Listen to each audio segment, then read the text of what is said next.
నమస్కారం. ఈరోజు మనం ఒక అద్భుతమైన జీవశాస్త్ర పారాడాక్స్ను విశ్లేషించబోతున్నాం.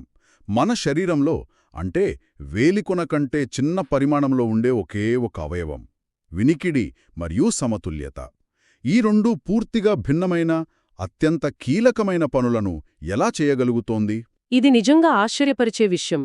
ఒకే యంత్రాంగం ఒక సింఫనీని ఆస్వాదించడానికి, అదే సమయంలో మనం నిలబడినప్పుడు పడిపోకుండా కాపాడటానికి ఎలా ఉపయోగపడుతుందో ఈరోజు మనం లోతుగా చూడబోతున్నాం.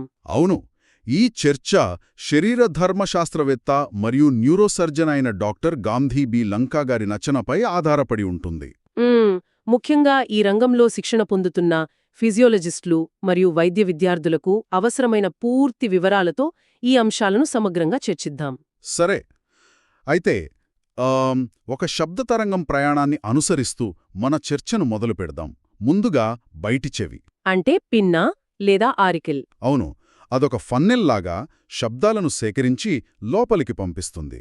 అక్కడ అది కర్ణభేరిని అంటే టింపానిక్ మెంబ్రేన్ను ఢీకొంటుంది. అవును, ఆ కర్ణభేరి కంపించడం మొదలవగానే అసలైన మెకానికల్ ఇంజనీరింగ్ మొదలవుతుంది.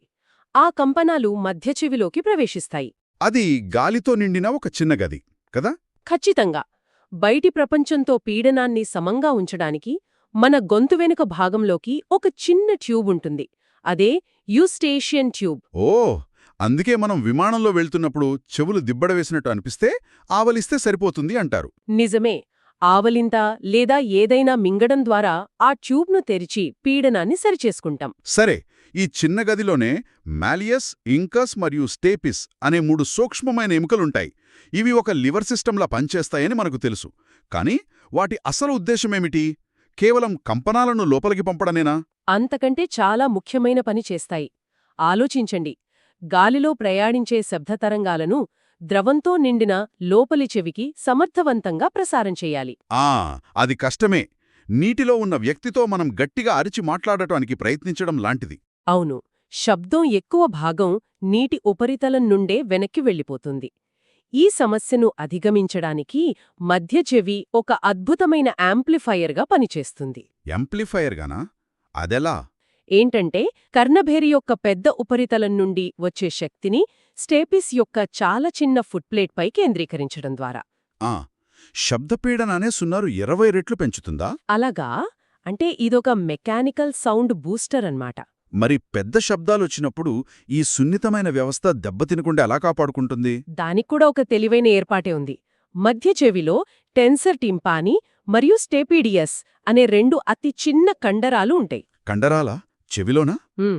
పెద్ద శబ్దం వచ్చినప్పుడు ఒక రిఫ్లెక్స్ చర్యగా ఇవి బిగుసుకుంటాయి. దీనివల్ల ఆ ఎముకల గొలుసు గట్టిపడి కంపనాల తీవ్రత తగ్గుతుంది. దీన్నే టింపానిక్ రిఫ్లెక్స్ అంటారు. అద్భుతం. మన చెవికి అంతర్నిర్మితంగా ఉన్న ఒక సేఫ్టీ ఫీచర్ లాంటిది. ఖచ్చితంగా. ఓకే, ఇప్పుడు శబ్దం లోపలి చెవిలోకి ప్రవేశించింది. ఇక్కడే కాక్లియా అనే నత్తగుల్ల ఆకారంలో ఉండే నిర్మాణముంది. దీని లోపల అసలు మ్యాజిక్ జరుగుతుంది. అవును, కాక్లియాను ఒక పియానో కీబోర్డ్ను చుట్టి ఒక నత్తగుళ్లలో పెట్టినట్టు ఊహించుకోవచ్చు. మంచి పోలిక. ఈ కాక్లియా లోపల 3 గొట్టాలు ఉంటాయి. వాటిలో ద్రవాలు నిండి ఉంటాయి. స్కాలా వెస్టిబ్యూలీ, స్కాలా టింపానీలలో పెరిలింఫ్ ఉంటుంది. మరి మధ్యలో? మధ్యలో ఉండే స్కాలా మీడియాలో ఎండోలింఫ్ అనే ప్రత్యేకమైన ద్రవం ఉంటుంది. ఇందులో పొటాషియం అంటే K+ అయాన్ల గాఢత చాలా ఎక్కువగా ఉంటుంది. ఈ విషయం చాలా ముఖ్యం. ఎందుకో కాసేపట్లో చూద్దాం. ఈ మధ్యగోటంలోనే ఆర్గన్ ఆఫ్ కార్టీ ఉంటుంది. ఇదే అసలైన వినికిడి అవయవం. దీనిలో కేశకణాలు ఉంటాయి. అయితే ఇవి 2 రకాలుగా ఉంటాయని విన్నాను. అవును, లోపలి కేశకణాలు, బయటి కేశకణాలు అని. ఇది చాలా ఆసక్తికరమైన విషయం. వాటి మధ్య తేడా ఏంటి? లోపలి కేశకణాలు సుమారు 3500 ఉంటాయి. ఒకే వరుసలో అమర్చబడి ఉంటాయి. ఇవి మన చెవిలోని అసలైన మైక్రోఫోన్లు. అంటే శబ్ద కంపనాలను గ్రహించి వాటిని విద్యుత్ సంకేతాలుగా మార్చేవి ఇవేనా? అవును, మెదడుకు వెళ్లే 95% సమాచారం వీటి నుండే వస్తుంది. మరి అలాంటప్పుడు వాటికంటే చాలా ఎక్కువగా సుమారు 20,000 వరకు ఉండే బయటి కేశకణాల పని ఏమిటి? ఇక్కడే మన చెవి యొక్క అత్యంత అద్భుతమైన రహస్యం దాగి ఉంది. బయటి కేశకణాలు కేవలం నిష్క్రియాత్మక మైక్రోఫోన్లు కావు. అవి జీవించి ఉన్న చిన్న మోటార్లు. మోటార్లా? అర్థం కాలేదు. అంటే అవి ఒక యాక్టివ్ యాంప్లిఫైయర్గా పనిచేస్తాయి. శబ్దం వాటికి ఉత్తేజపరిచినప్పుడు వాటిలో ఉండే ప్రెస్టిన్ అనే మోటార్ ప్రోటీన్ వల్ల అవి సంకోచించి పొట్టిగా అవుతాయి. నిజంగానా? అవును. ఈ కదలిక బేసిలార్ మెంబ్రేన్ యొక్క కంపనాన్ని దాన్ని చురుకుగా పెంచుతుంది. ఇది ఒక మైక్రోస్కోపిక్ అంతర్నిర్మిత సౌండ్ సిస్టమ్ లాంటిది. ఒక్క నిమిషం ఆగండి. అంటే మన చెవిలోని కొన్ని కణాలు కేవలం వినడమే కాదు, అవి శబ్దాన్ని పెంచడానికి శారీరకంగా కదులుతాయా? నాట్యం చేస్తాయా? ఇది నమ్మశక్యంగా లేదు. అవును. ఇది నిష్క్రియాత్మక వినికిడి కాదు, క్రియాశీలక యాంప్లిఫికేషన్. ఇది మన వినికిడి సున్నితత్వాన్ని 100 రెట్లు పెంచుతుంది. అద్భుతం. అంతేకాదు, మెదడు నుండి వచ్చే ఆలివోకాక్లియర్ బండిల్ అనే నరాలు ఈ బయటికేశ కణాలను నియంత్రించగలవు. అంటే గందరగోళంగా ఉన్న వాతావరణంలో మెదడు ఈ కణాల యాక్టివిటీని తగ్గించి నేపథ్య శబ్దాన్ని ఫిల్టర్ చేయడానికి సహాయపడుతుంది. ఇది ఒక రకమైన బయలాజికల్ నాయిస్ క్యాన్సిలేషన్. వావ్! సరే, ఇప్పుడు శబ్దం ఈ కేశకణాలను ఎలా ఉత్తేజపరుస్తుందో చూద్దాం. కంపనం వచ్చినప్పుడు కేశకణాల పైన ఉండే స్టీరియోసీలియా వంగుతాయి. ఆ తర్వాత ఏం జరుగుతుంది? ప్రతి కేశకణంపై ఈ స్టీరియోసీలియా ఒక క్రమపద్ధతిలో, అంటే పొట్టివాటి నుండి పొడవైన వాటి వరకు అమర్చబడి ఉంటాయి. వాటి చివర్లను టిప్లింక్స్ అనే అతి సన్నని దారాల వంటి ప్రోటీన్లు కలుపుతాయి. ఓకే. కంపనం వల్ల స్టీరియోసీలియా పొడవైన దానివైపు వంగినప్పుడు ఈ టిప్లింక్స్ లాగబడతాయి. అంటే ఓ చిన్న తాడును లాగినట్టుగాన. ఇది చాలా మెకానికల్గా అనిపిస్తోంది. ఈ చిన్న భౌతిక చర్య ఒక విద్యుత్ సంకేతాన్ని ఎలా ఉత్పత్తి చేస్తుంది? మీరన్నది నిజమే. ఇది ఆశ్చర్యకరంగా లోటెక్ అనిపించవచ్చు, కానీ చాలా సమర్థవంతమైనది. ఆ టిప్ లింక్ లాగబడటమే కణం యొక్క పొరలో ఉన్న ఒక మెకానికల్ గేటును, అంటే క్యాటయాన్ ఛానల్ను తెరుస్తుంది. ఇక్కడే పొటాషియం పాత్ర వస్తోంది కదా? ఖచ్చితంగా. గుర్తుందా, ఎండోలింఫ్లో పొటాషియం ఎక్కువగా ఉంటుందని చెప్పాను. ఆ గేటు తెరుచుకోగానే పొటాషియం అయాన్లు వేగంగా కణంలోకి దూకుతాయి. దానివల్ల కణంలో ఒక ఎలక్ట్రిక్ ఛార్జ్ వస్తుంది. అవును, దాన్నే డీపోలరైజేషన్ అంటాం. ఈ ఎలక్ట్రిక్ సిగ్నల్ రాగానే కణం గ్లూటమేట్ అనే ఒక రసాయనాన్ని విడుదల చేస్తుంది. ఆ రసాయనమే శ్రవణ నరాన్ని ఉత్తేజపరిచి, హేయ్, నేనొక శబ్దం విన్నాను అని మెదడుకు సందేశం పంపుతుంది. ఈ సిగ్నల్ మెదడుకు ఎలా చేరుతుంది? ఇది నేరుగా సౌండ్ వినే భాగానికి వెళ్ళిపోతుందా? కాక్లియర్ న్యూక్లియైకి చేరుతుంది. ఓకే.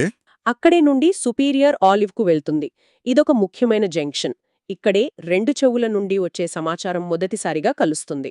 అంటే శబ్దం ఏ వైపు నుండి వస్తుందో గుర్తించడం ఇక్కడే మొదలవుతుందన్నమాట. అవును. ఆ తర్వాత ఇన్ఫీరియర్ కాలిక్యులస్ థాలమస్లోని మీడియల్ జెనిక్యులేట్ బాడీ గుండా ప్రయాణించి చివరకు ప్రైమరీ ఆడిటరీ కార్టెక్స్కు చేరుకుంటుంది. ఈ మార్గమంతా ఒకే రకమైన ఫ్రీక్వెన్సీ మ్యాప్ను, అంటే టోనోటోపీని పాటిస్తుందా? అద్భుతమైన పాయింట్. అవును.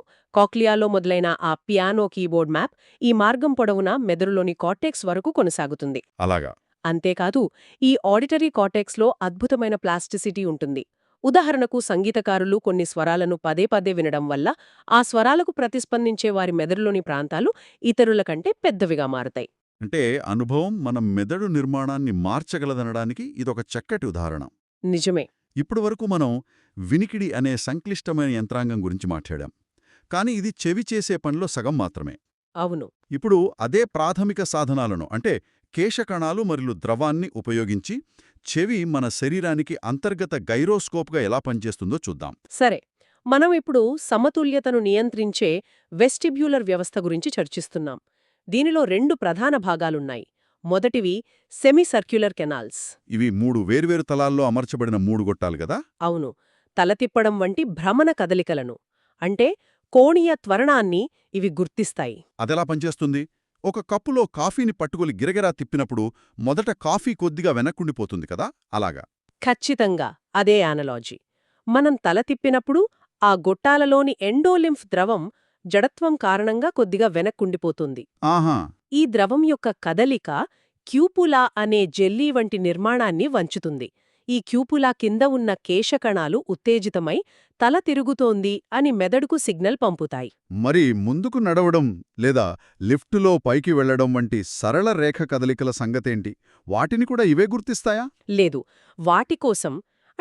వాటికోసం ఓటోలిత్ అవయవాలు ఉన్నాయి. యుట్రికల్ మరియు శాక్యూల్. ఓటోలిథ్ అవయవాలు. కార్లో ప్రయాణిస్తున్నప్పుడు కారు దూడ్డంగంగా వేగవంతమైతే మనం సీటికి వెనక్కి నొక్కబడతాం గదా. అవును. ఈ ఓటోలిత్ అవయవాలలో ఓటోకోనియా అనే కాల్షియం కార్బొనేట్ స్ఫటికాలు ఉంటాయి. ఇవి మన చెవిలో ఉండే చిన్న రాళ్లలాంటివి. మన ముందుకు కదిలినప్పుడు ఈ బరువైన స్ఫటికాలు జారి వాటి కింద ఉన్న కేశకణాలను వంచి సరళ త్వరణాన్ని మరియు గురుత్వాకర్షణను గుర్తిస్తాయి. అంటే ఏది పైకి ఏది కిందుకు అని చెప్పేది కూడా ఇవేనా? ఖచ్చితంగా.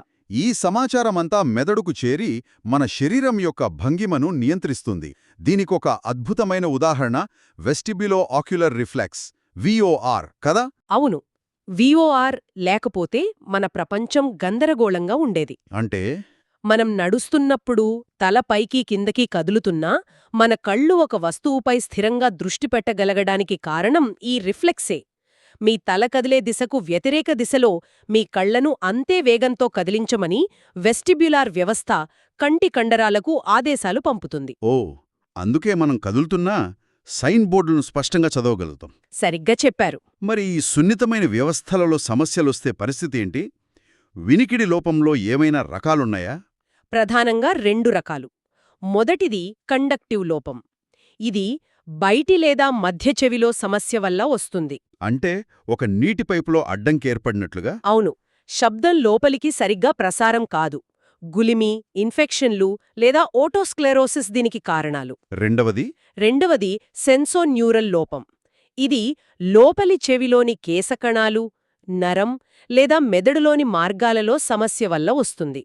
ఇది దెబ్బతిన్న మైక్రోఫోన్ లేదా తెగిపోయిన వైర్ లాంటిది. పెద్ద శబ్దాలు, వయస్సు పెరగడం ఇవన్నీ కారణం కావచ్చు. అవును. కేవలం ఒక ట్యూనింగ్ ఫోర్క్తో ఈ రెండింటి మధ్య తేడాను ఎలా కనుగొనగలరు? ఇది ఒక డిటెక్టివ్ పజిల్లాగా అనిపిస్తుంది. నిజమే. 2 ముఖ్యమైన పరీక్షలున్నాయి. ఒకటి రిన్నే టెస్ట్. అందులో ఏం చేస్తారు? కంపిస్తున్న ట్యూనింగ్ ఫోర్క్ను మొదట చెవి వెనక ఉన్న ఎముకపై, ఆ తర్వాత గాలిలో చెవి పక్కన పెడతారు. సాధారణంగా గాలి ద్వారా శబ్దం ఎక్కువసేపు వినపడుతుంది. సరే. కానీ కండక్టివ్ లోపంలో బయటి అడ్డంకిని దాటుకుని ఎముక ద్వారా శబ్దం బాగా వినపడుతుంది. అలాగా. మరి వెబర్ టెస్ట్ సంగతేంటి? వెబర్ టెస్టులో ట్యూనింగ్ ఫోర్క్ను నుదుటి మధ్యలో పెడతారు. కండక్టివ్ లోపమున్న చెవిలో బయటి శబ్దాలు రాకపోవడం వల్ల లోపల నుండి వచ్చే ఎముక కంపనాలు స్పష్టంగా వినిపిస్తాయి. కాబట్టి శబ్దం సమస్య ఉన్న చెవివైపు ఎక్కువగా వినపడుతుంది. సెన్సోరియోన్యూరల్ లోపంలో అయితే మంచి చెవివైపు వెళ్తుంది. అవును. ఎందుకంటే దెబ్బతిన్న చెవి సరిగ్గా వినలేదు కాబట్టి. ఈ చిన్న పరీక్షలు చాలా సమాచారాన్నిస్తాయి. ఇక సమతుల్యత వ్యవస్థలో సమస్యలొస్తే వెర్టిగో వంటి లక్షణాలు కనిపిస్తాయి. అంటే మన చుట్టూ ప్రపంచం తిరుగుతున్నట్లు భ్రమ కలగడం. దీనికి సాధారణ కారణాలేంటి? ఒకటి BPVV అంటే బినైన్ పారాక్సిస్మల్ పొజిషనల్ వర్టిగో. ఆ పేర్లోనే చాలా ఉంది. అవును. ఇందాక మనం చెప్పుకున్న ఓటోకోనియా స్ఫటికాలు అంటే ఆ చిన్న రాళ్ళు వాటి స్థానం నుండి జారి సెమీసర్క్యులర్ కెనాల్స్లోకి వెళ్ళిపోతాయి. Oh no! దీనివల్ల కొన్ని ప్రత్యేక భంగిమలలో తల తిప్పినప్పుడు ఆ రాళ్లు దొర్లి కేశకణాలను అనవసరంగా ఉత్తేజపరచి తీవ్రమైన వెట్టిగోను కలిగిస్తాయి. మోషన్ సిక్నెస్ కూడా దీనికి సంబంధించిందేనా? కారులో ప్రయాణిస్తున్నప్పుడు నాకు వికారంగా అనిపిస్తుంది. నా కళ్ళు మనం కదులుతున్నామని చూస్తున్నా నా శరీరం కదలడం లేదు కదా. ఇది ఒక సంపూర్ణ ఇంద్రియ వైరుధ్యం. మీ కళ్ళు మనం వేగంగా వెళ్తున్నామని చెప్తుంటే మీ వెస్టిబ్యులర్ వ్యవస్థ కూడా అదే చెప్తోంది. కానీ మీ కండరాలు మరియు కీళ్ల నుండి వచ్చే సంకేతాలు మనం కదలకుండా కూర్చున్నాం అని చెప్తాయి. ఈ 3 సంకేతాల మధ్య వైరుధ్యం వచ్చినప్పుడు మెదడు గందరగోళానికి గురై మోషన్ సిక్నెస్ను ప్రేరేపిస్తుంది. ముగింపుగా చెవి కేవలం శబ్దాలను వినే అవయవం కాదు. అది ఒక సంక్లిష్టమైన డ్యూయల్ పర్పస్ యంత్రం. అది మన చుట్టూ ఉన్న ప్రపంచంతో మనల్ని కనెక్ట్ చేయడమే కాకుండా ఆ ప్రపంచంలో మనం స్థిరంగా నిలబడ్డానికి కూడా సహాయపడుతుంది. అవును. ఈరోజు మనం శ్రవణ కార్టెక్స్ యొక్క ప్లాస్టిసిటీ, బహుళ ఇంద్రియ సంకేతాలను ఏకీకృతం చేసి మెదడు సమతుల్యతను ఎలా కాపాడుతుందో చూశాము. నిజమే. ఇది నన్నొక ఆలోచనకు నడిపిస్తుంది. భవిష్యత్తులో ఇంద్రియ లోపాలకు చికిత్సలు ఎలా ఉంటాయి? ఇది కేవలం కాక్లియర్ ఇంప్లాంట్స్ వంటి పరికరాలతో దెబ్బతిన్న అవయవాన్ని బాగుచేయడం గురించా? లేక పూర్తిగా కొత్త రకమైన సంకేతాలను అర్థం చేసుకోవడానికి మెదడుకే పునఃశిక్షణ ఇవ్వడం గురించా? ఇది ఆలోచించాల్సిన విషయమే. ఇది రాబోయే తరాల వైద్యులు మరియు శాస్త్రవేత్తలు అన్వేషించాల్సిన ఒక అద్భుతమైన రంగం.